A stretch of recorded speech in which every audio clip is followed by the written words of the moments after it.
तो 4 उंगलियों का तो नाम रख दिया और एक तो कह दिया अनामिका। इसका अर्थ होता है कि अनामिका भी एक नाम है।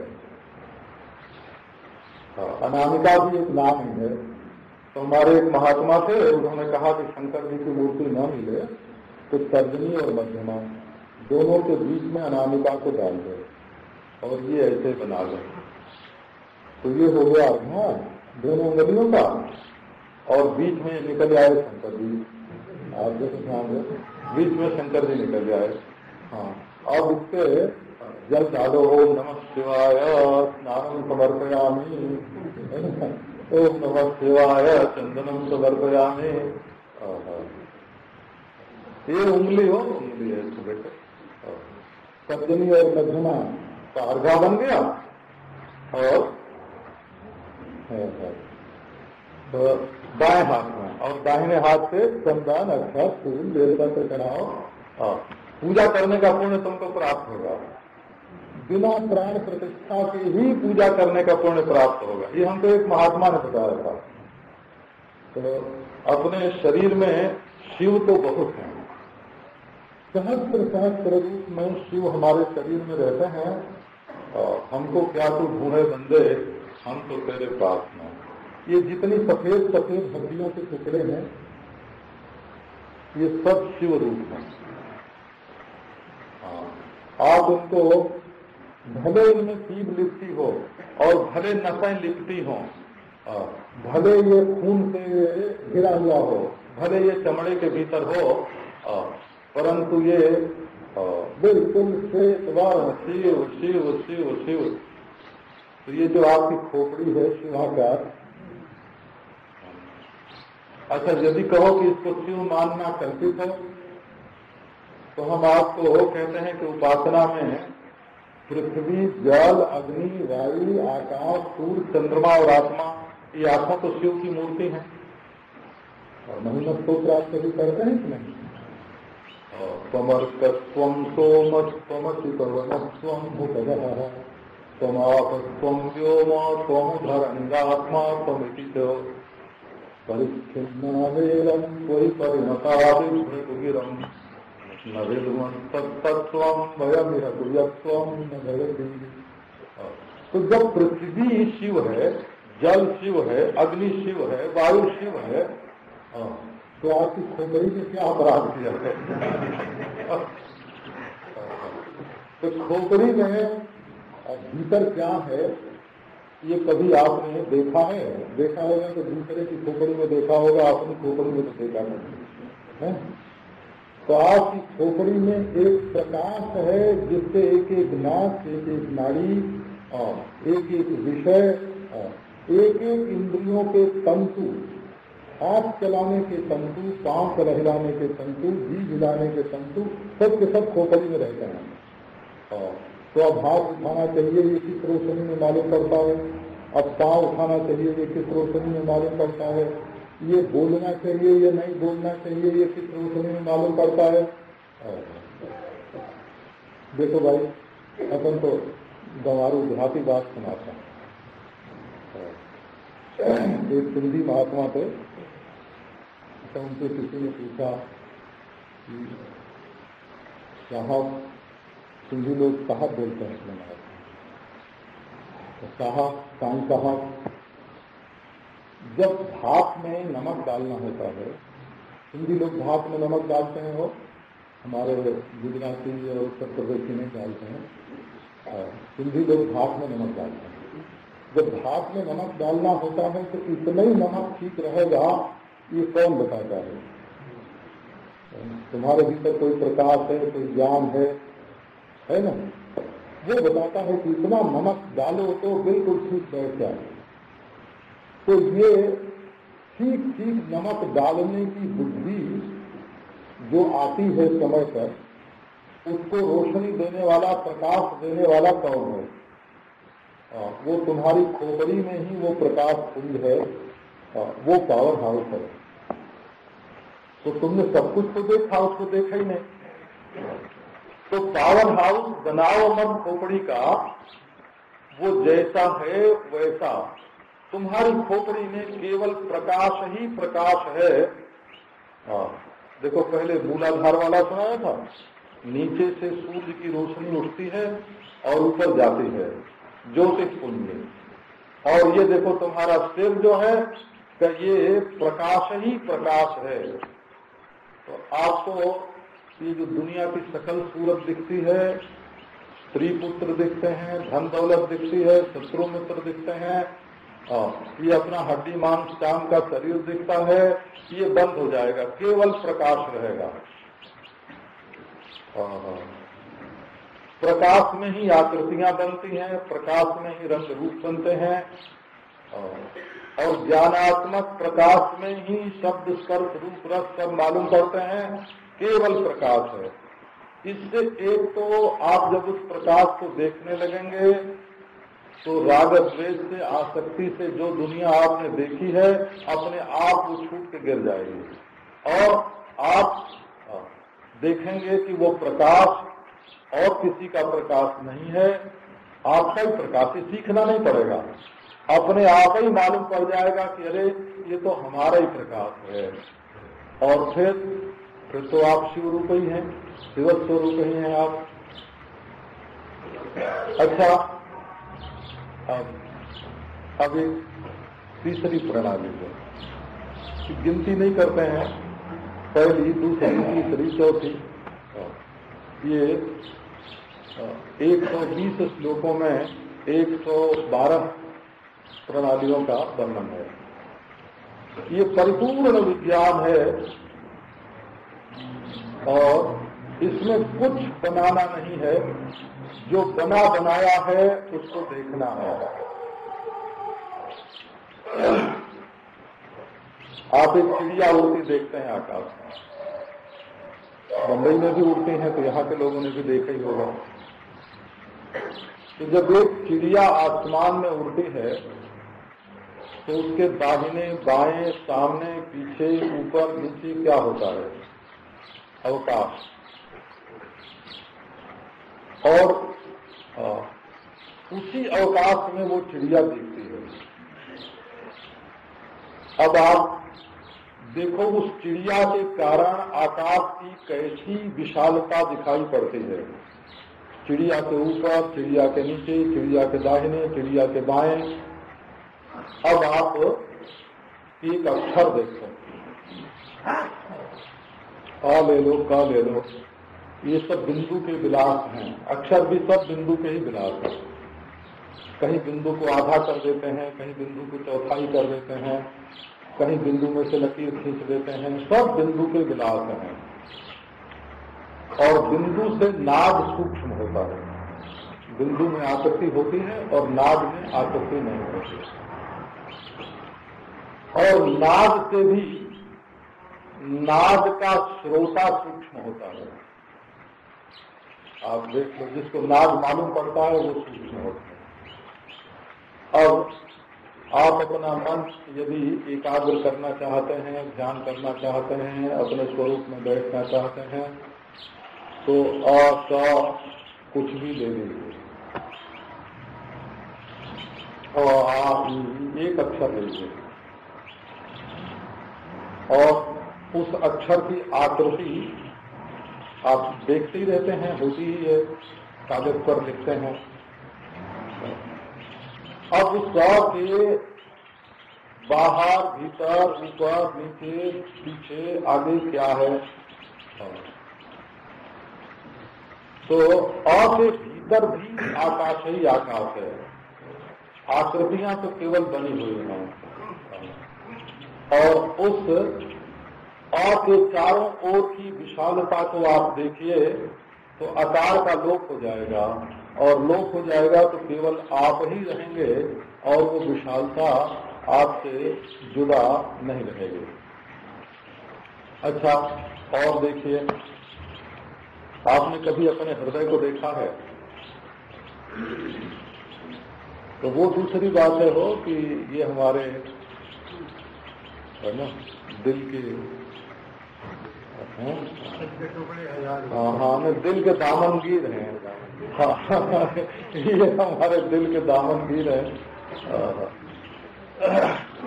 तो वो दामनगीर तो आप बुला करके रखते हैं, उनकी जगह पर ये हमारे दिलदार हैं।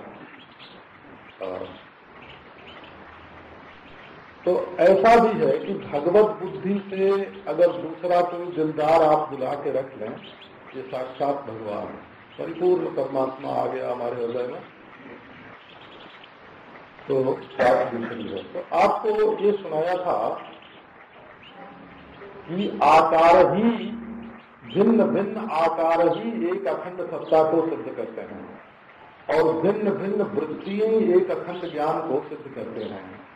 और प्रेम की प्यारी प्यारी जो मधुर मधुर वृत्तियां हैं वही अपने को आनंद स्वरूप सिद्ध करते हैं और विक्षेप जो है वो अपनी शांति को सिद्ध करते हैं। और ये जो द्वैत का भाव है, जो द्वैत की प्रतीति है, ये अपने स्वरूप को अद्वैत सिद्ध करते हैं। तो इन्हीं वृत्तियों को पहले देखना पड़ता है और फिर वे वृत्तियां अपने स्वरूप से जुदा नहीं मालूम पड़ते हैं। तो इस हृदय को आप कई तरह से देख सकते हैं। हृदय में केवल प्रकाश ही प्रकाश है, दूसरी कोई चीज नहीं है। अपने शत्रु मित्र से रहित, राग द्वेष से रहित, कर्तृत्व भोक्तृत्व से रहित, वासना से रहित, सात्विक हृदय में, आपके शुद्ध सात्विक हृदय में जो आत्म चैतन्य का प्रतिबिंबन हो रहा है, प्रतिबिंबन नहीं हो रहा है, हम ही हृदय के रूप में हो रहे हैं। ये शैव चिंतन है। विज्ञान भैरव का चिंतन ये है कि ये विज्ञान परिपूर्ण है, आत्मा परिपूर्ण है, मैं ही परिपूर्ण हूँ। तो पहले हृदय को देखिए, और हृदय आपसे न्यारा नहीं है। ये प्रकृति से भी बना है, ये कर्म संस्कार से भी नहीं बना है, ये परमाणुओं से भी नहीं बना है, ये माया का विलास नहीं है। ये तो आपका ही उल्लास है जो हृदय के नाम से दिखाई पड़ रहा है। ये आत्मोल्लास है, ये आत्मा का परिस्पंद है। और अरे आपके सिवाय तो हृदय दूसरा कुछ है ही नहीं, आप ही तो हृदय है ना। तो अब इस हृदय में आपकी मर्जी हो तो चमकते, जो चमक है ना इसकी, जो इसमें आकृति है, वो आपकी सत्ता का ही उल्लास है। और इसमें जो चमक है वो आपके ही प्रकाश का उल्लास है। और इसमें जो प्रियता की वृत्तियां हैं, मधुर मधुर ललित जो वृत्तियां हैं इसमें, वो सब आपके आनंद का ही उल्लास है। और इसमें जो एकता है वो आपकी शांति का ही उल्लास है। और इसमें जो दूसरी चीजें दिखाई पड़ती हैं वो दूसरी नहीं है ना। उन अनेक वस्तुओं में केवल आप ही आप हैं। और फिर तो आप अपने स्वरूप में बैठे और मस्ती छा गई। मस्ती छा गई। ये मस्त बनाने वाली प्रक्रिया है वो। इसमें ये नहीं है कि इससे न्यारा हूं मैं।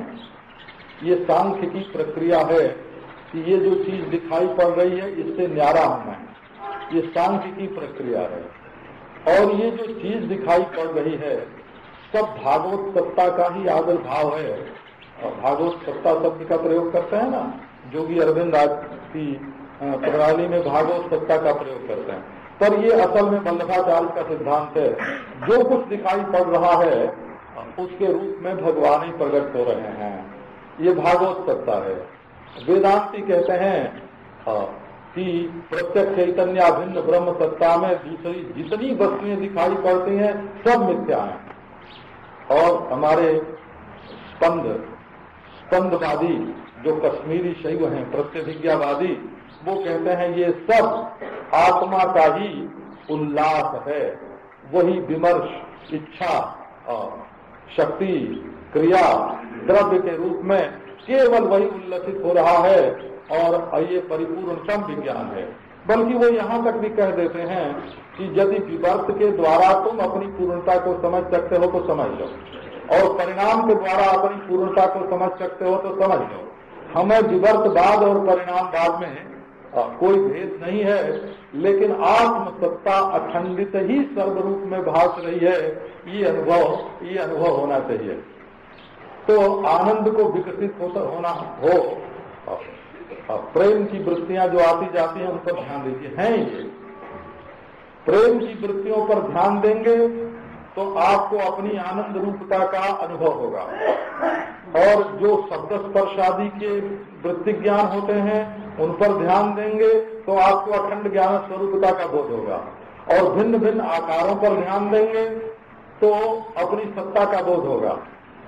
और विक्षेपों पर ध्यान देंगे तो आप शांत हो जाएंगे, आप अपने को शांत देख पाएंगे। और द्वैत पर ध्यान देंगे जो प्रतीति मात्र है तो आप अपने को अद्वैत अनुभव कर सकेंगे। और अद्वैत में सत चित्त आनंद और शांति का भेद नहीं है। तो ये जो भक्ति सिद्धांत है ना, वृंदावनी प्रेम है, वृंदावनी प्रेम है वो आनंद स्वरूप की प्रेम शाखा में है हो। और ये जो सांख्य है ये ज्ञान स्वरूप की वृत्ति शाखा में है, वृत्ति शाखा में है। और ये जो योग की समाधि है ये सबकी आकार शाखा में है। तो ये भिन्न भिन्न ध्यान की जो शाखाएं होती हैं उनके अनुरूप ध्यान होता है। और सबका फल ये होता है कि आप अपने स्वरूप में बैठ जाएं। अच्छा, तो ध्याता यदि ध्याता को ध्येय में मिलाने की कोशिश करते हैं तो ध्याता अपने स्वरूप को कभी नष्ट नहीं कर सकता। इसलिए ध्येय परमेश्वर में वो जाके मिलेगा तो सही, किंतु अपना नाश नहीं कर सकेगा। तो किंचित भेद सहिष्णु अभेद होगा। परमात्मा से अभेद तो होगा परंतु भेद सहिष्णु होगा। ध्याता अपने को नष्ट नहीं कर सकता जब ध्येय में जाके मिलेगा। और यदि ध्येय को ध्याता में मिला लेंगे, ध्येय को ध्याता में मिला लेंगे तो आपकी समाधि तो हो जाएगी। केवल ध्याता ही ध्याता है, परंतु ध्याता ध्यान और ध्येय का जब अखंड ब्रह्म के बोध से बाध होगा तब अद्वैत का प्रकाश होगा। माने अविद्या की निवृत्ति ही अद्वैत का प्रकाश है। इसलिए ध्यान की पद्धतियों के बारे में जानकारी प्राप्त करना भी ज्ञान के मार्ग में एक कदम बढ़ना ही है। ध्यान तो बहुत होते हैं परंतु आप एक ही होते हैं। ओम शांति।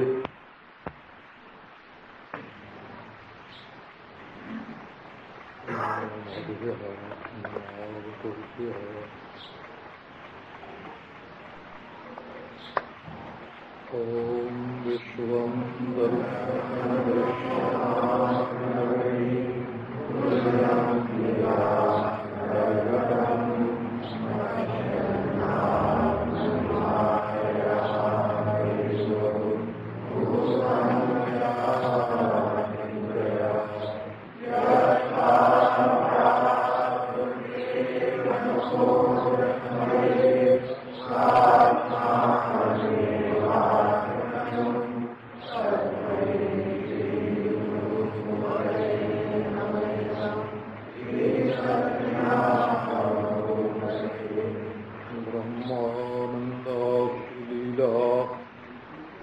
ललितलहरिता व्यंजिता संख्य बिंदु ब्रह्मांडरोमा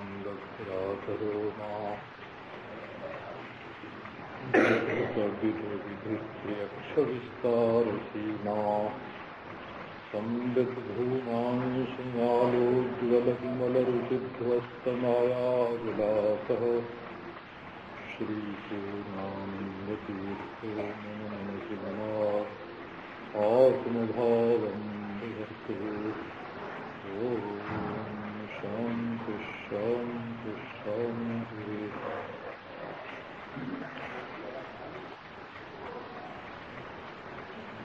पहले एक प्रश्न का उत्तर देते हैं।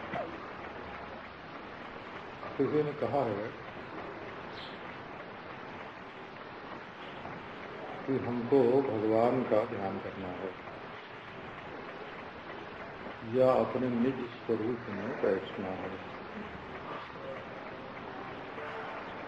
तो ये बीच में जो सूखे रूखे रूखे सूखे सूखे पत्थर के चारों ओर देखो, खोपड़ी में देखो, शून्य देखो, आकाश देखो,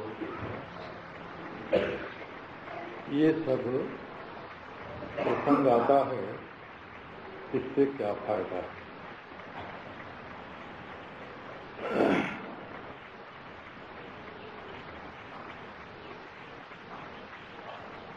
तो असल में आश्रम जिसको कहते हैं ना, बैठने की जगह, रहने की जगह, स्थायी रूप से रहने की जगह,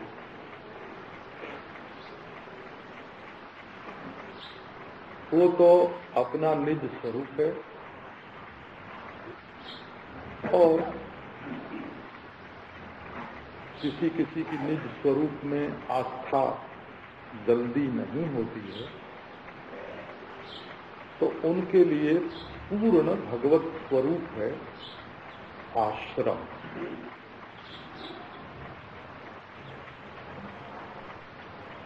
प्राज्ञ में बैठना भगवत स्वरूप में बैठना है और तुरीय में बैठना अपने स्वरूप में बैठना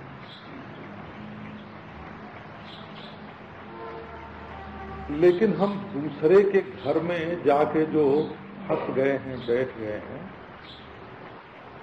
वहां से हटना जरूरी है। ये देह भी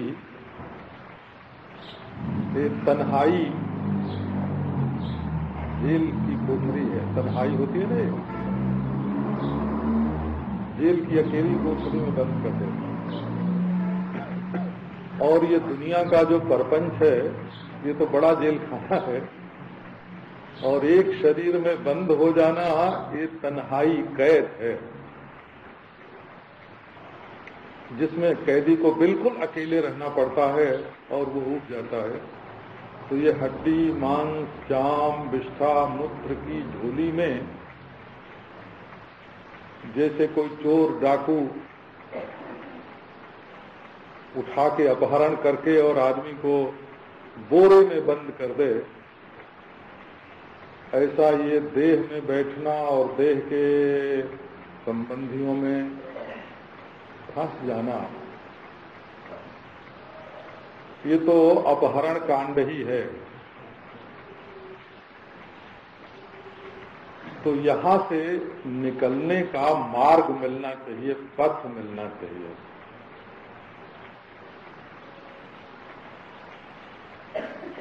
तो पंथ जो हैं वो दूसरे होते हैं और आश्रम दूसरे होते हैं।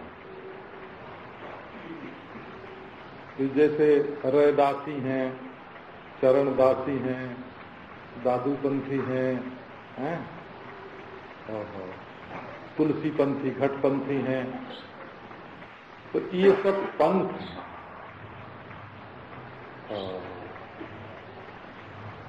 और अपने स्वरूप में बैठना आश्रम है, भगवान के स्वरूप में बैठना आश्रम है। गृहस्थाश्रम भी आश्रम है, वानप्रस्थाश्रम भी आश्रम है, और सब पंथ होते हैं।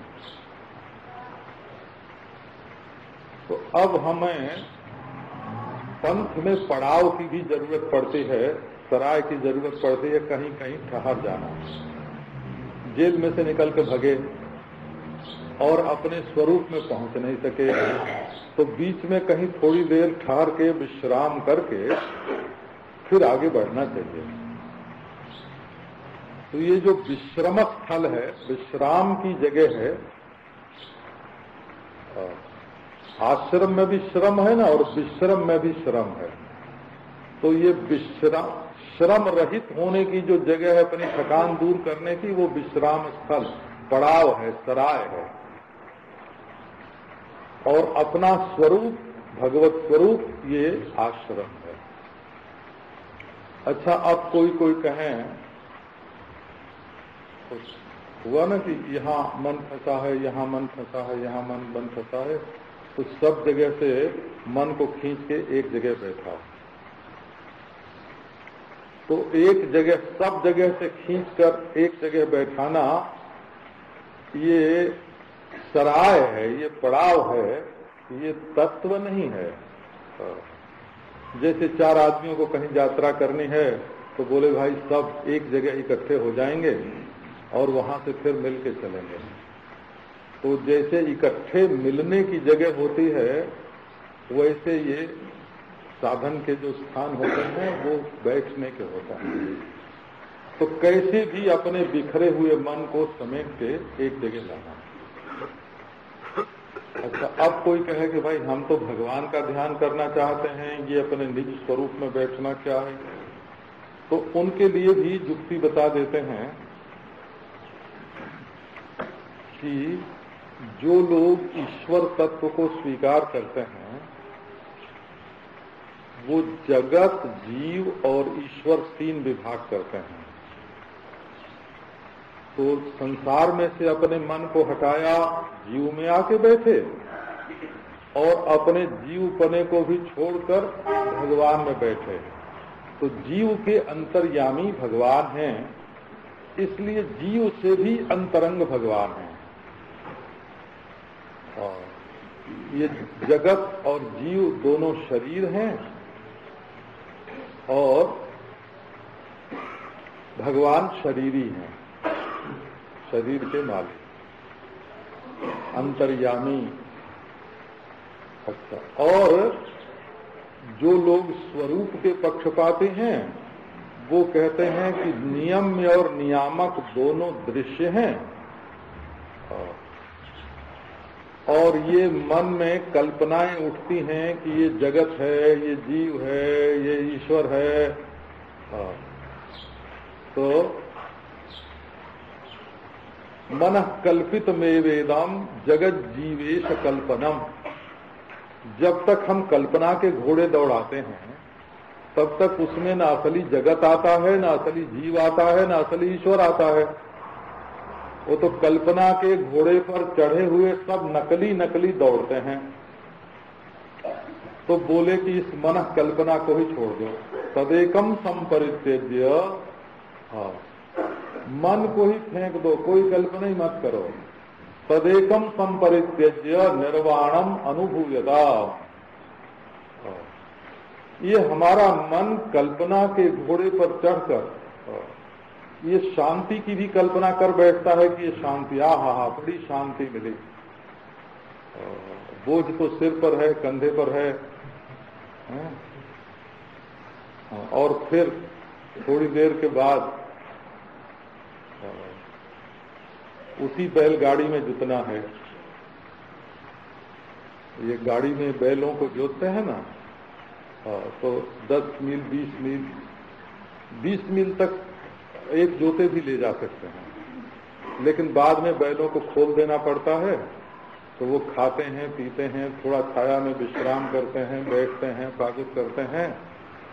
तो उनको ऐसा मालूम पड़ता है कि बड़ी शांति मिली। और फिर 2-3 घंटे के 4 घंटे के बाद फिर गाड़ी में जुटे और वही बोझ वही जुआ उनके कंधे पर आया। तो ये जो अभी बोझ बाकी है ना, उसको मिटाना आवश्यक होता है। तो सारी कल्पनाएं, शांति पने की कल्पना, ईश्वर की कल्पना, ब्रह्म की कल्पना, इसमें डरने की कोई बात नहीं है। हम कल्पनाएं करते हैं ब्रह्म की, ईश्वर की, जीव की, जगत की, शांति की, समाधि की, विश्राम की। एक कल्पना मन से बनाते हैं और उसको थोड़ी देर तक पकड़ के बैठते हैं और वो कल्पना, तो जो कल्पना सुषुप्ति में छूट जाती है, अच्छा जब तक सोओगे नहीं तब तक तो पूरा विश्राम नहीं मिलेगा ना। तो ध्यान भी तो तुम्हारा अटेंशन नहीं हुआ ना है? जब ध्यान छोड़ के भी सोना पड़ता है, विश्राम छोड़ के भी सोना पड़ता है, आराम छोड़ के भी सोना पड़ता है, अहम ब्रह्मास्मि इस कल्पना को छोड़कर सोना पड़ता है, अहम तवास्मि इस कल्पना को छोड़कर सोना पड़ता है। तो असल में सुषुप्ति में जितनी गहराई में हम चले जाते हैं उससे बाहर जो कुछ है सो सब छोड़ देना पड़ता है। तो ब्रह्म कल्पना मन में आती है, ईश्वर कल्पना मन में आती है, समाधि कल्पना मन में आती है, दृष्टा कल्पना मन में आती है, असंग कल्पना मन में आती है। तो हमारे आचार्य ने कहा कि तदेकम संपरित्यज्य, अरे इस मन को ही भाड़ में फेंको, है ना। तदेकम संपरित्यज्य निर्वाणम अनुभूयता, निर्वाण का अनुभव करो। निर्वाण माने मन का दिया बुझ गया, निर्वाण माने बुझना हो। दीप निर्वाण गंधन च सुहृद वाक्यम अरुंधतिम, निर्वाण माने बुझ जाना। ये मन के दिए को बुझा दो तो कोई भेद नहीं दिखेगा, और निर्वाण ही निर्वाण है। तो ये जो मन को फंसी हुई, जहां ये फंसा हुआ है वहां से हटाकर रास्ते में एक जगह बैठाना है, और फिर वहां से उठाकर अपने स्वरूप में मंडूकप प्लुति न्याय से, जैसे मेढक उछला छलांग भर के एक बार अपनी जगह पर पहुंच गया, ऐसे नारायण। तो ध्यान का अर्थ गंतव्य नहीं होता है, आश्रम नहीं है। ध्यान का अर्थ आश्रम नहीं है, ध्यान का अर्थ पंथ और पंथ की सराय है। तो हम बहुत तरह के ध्यानों का वर्णन इसलिए करते हैं कि जानकारी हो जाए उसकी। तो कभी सबको छोड़ करके, सब में और सबको छोड़कर अपनी इष्ट स्थिति, स्वरूप स्थिति का अनुभव कर किया जा सके। सब ध्यानों में अपना भगवान है, सब ध्यानों में अपना स्वरूप है, छोड़ने में सुविधा होती है फिर। और नहीं तो कोई आवेगा, चेला बनावेगा कि हम तुमको ये बताते हैं, कहीं न कहीं चमत्कार देख के फंसोगे। अब आओ आपको इस प्रसंग में, अच्छा, अब इस प्रसंग में आपको पहले थोड़ी सी बात सुनाते हैं। जैसे आप कोई शब्द सुनते हैं, वीणा बजती है, सितार बजता है, बांसुरी बजती है, और वीणा सितार बांसुरी जिसने न भी सुना हो उसने घंटे की आवाज तो जरूर सुनी होगी, क्योंकि भारतवर्ष में घंटा तो राजनीतिक लोग भी बजाते हैं। घंटा गए तो ये जो घंटा में टन टन एक आवाज होती है ना, टन टन टन, ये एक तरह की होती है। और एक ऐसी आवाज होती है जो 100 बार टन टन बोले और उसमें लंबी वो गूंजती रहती है।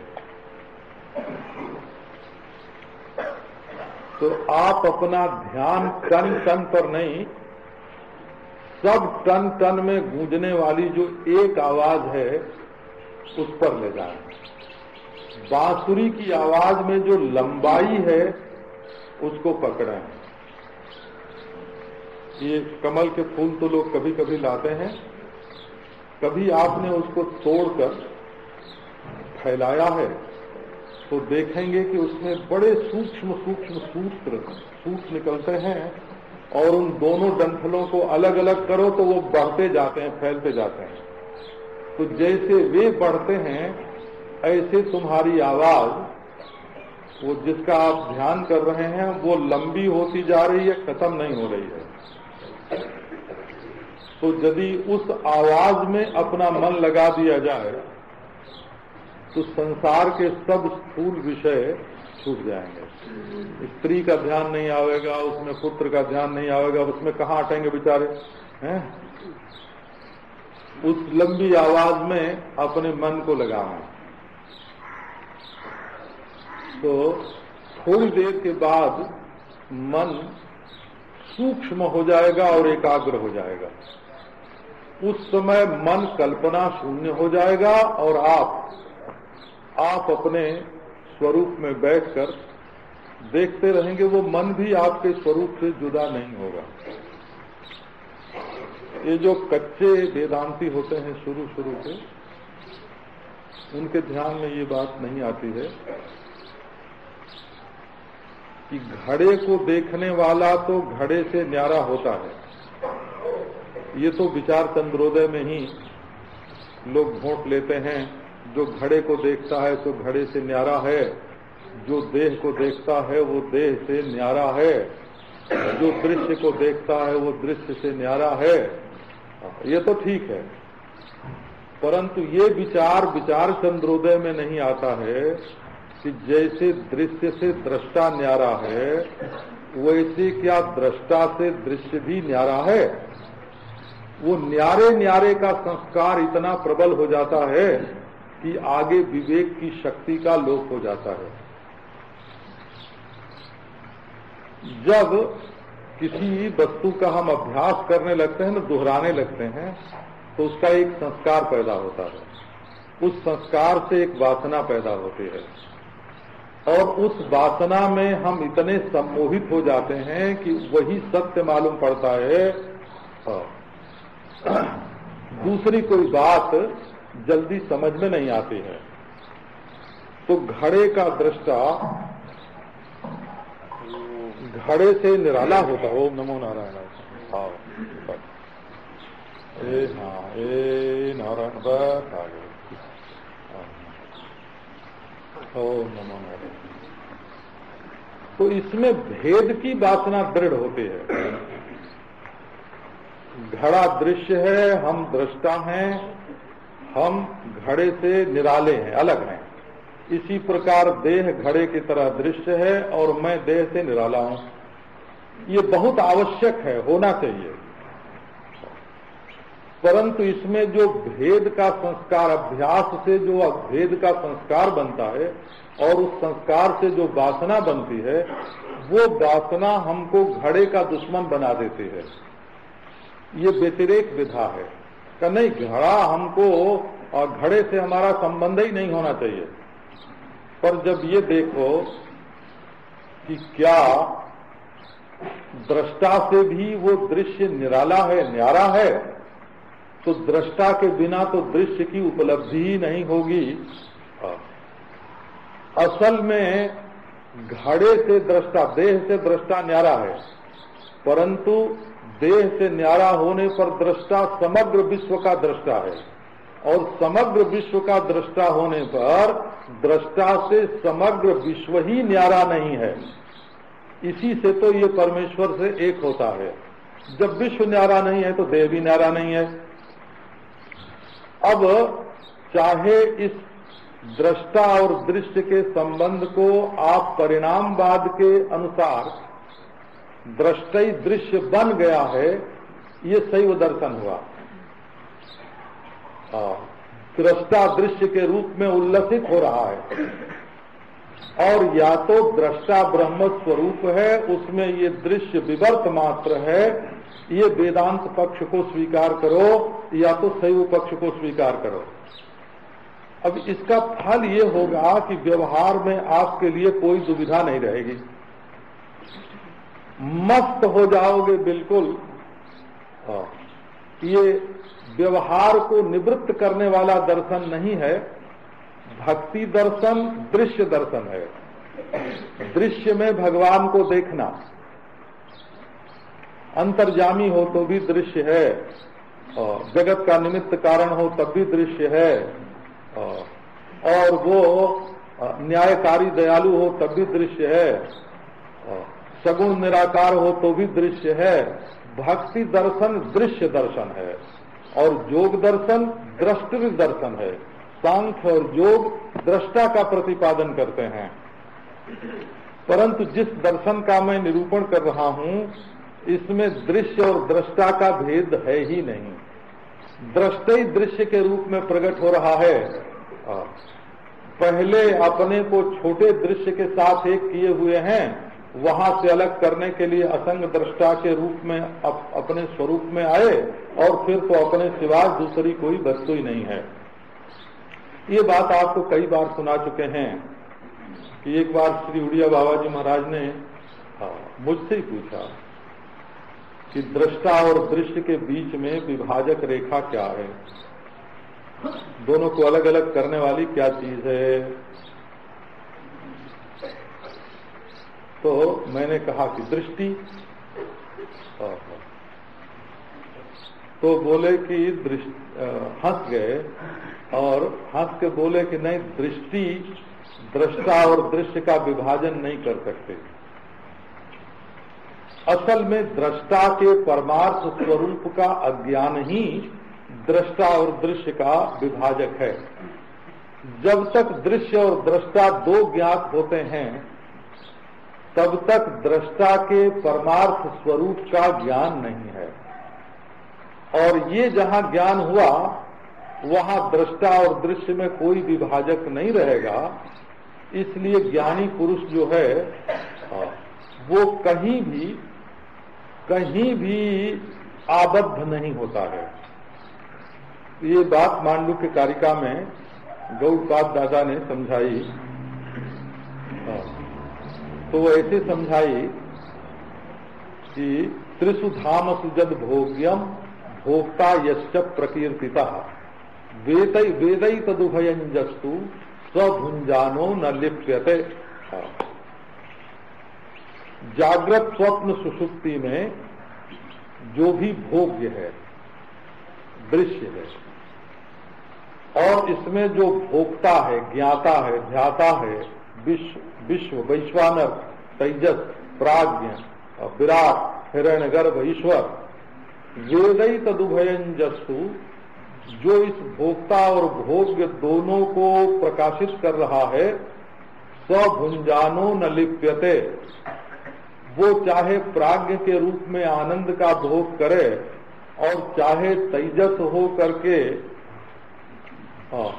19 मुखों से भोग करे और चाहे जागृत अवस्था में 19 मुखों से भोजन करे, 19 मुखा, सब भुंजानो न लिप्यते, वो चलते फिरते डोलते खाते पीते, श्रुति ने कहा जक्षत क्रीडन रममाणा,